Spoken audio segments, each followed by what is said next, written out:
Elon মাস্কের internet কার লাভ কার ক্ষতি? সম্প্রতি ডক্টর ইউনূসের সাথে ট্রাম্প প্রশাসনের প্রভাবশালী ব্যক্তিত্ব এবং বর্তমান বিশ্বের অন্যতম ধনী ইলন মাস্কের একটি ভিডিও আলাপ। রাজনৈতিক বিবেচনায় এই আলাপটা খুবই গুরুত্বপূর্ণ বহন করে, কারণ ফোন আলাপটি এমন একটি সময় হয়েছে যখন ভারতের প্রধানমন্ত্রী শয়তান নরেন্দ্র মোদী আমেরিকার সফরে রয়েছে। তখন ভারতীয় সাংবাদিক ডোনাল্ড ট্রাম্পকে বাংলাদেশ সম্পর্কে উস্কানিমূলক প্রশ্ন করেছে। ঠিক সে সময় এমন একটি ফোন আলাপ ভারতীয় মিডিয়ার প্রোপাগান্ডা পানি ঢেলে দেয়।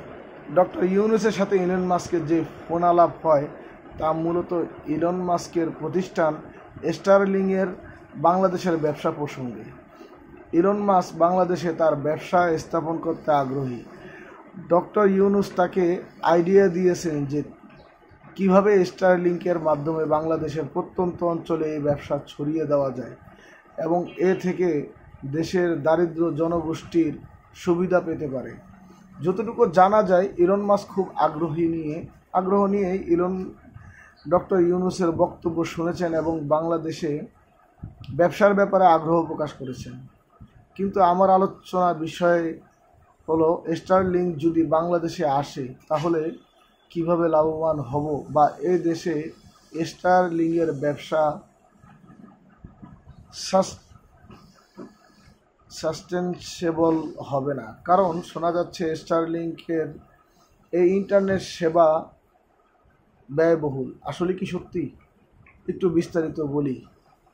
বাংলাদেশে স্টারলিংকের ব্যবসা শুরু করতে গেলে সম্ভবত তারা শ্রীলঙ্কার মডেল ফলো করবে। গত বছর আগস্টে, অর্থাৎ 2024-এর আগস্ট মাসে স্টারলিংক শ্রীলঙ্কায় তাদের কার্যক্রম শুরু করে লাইসেন্স পেয়ে।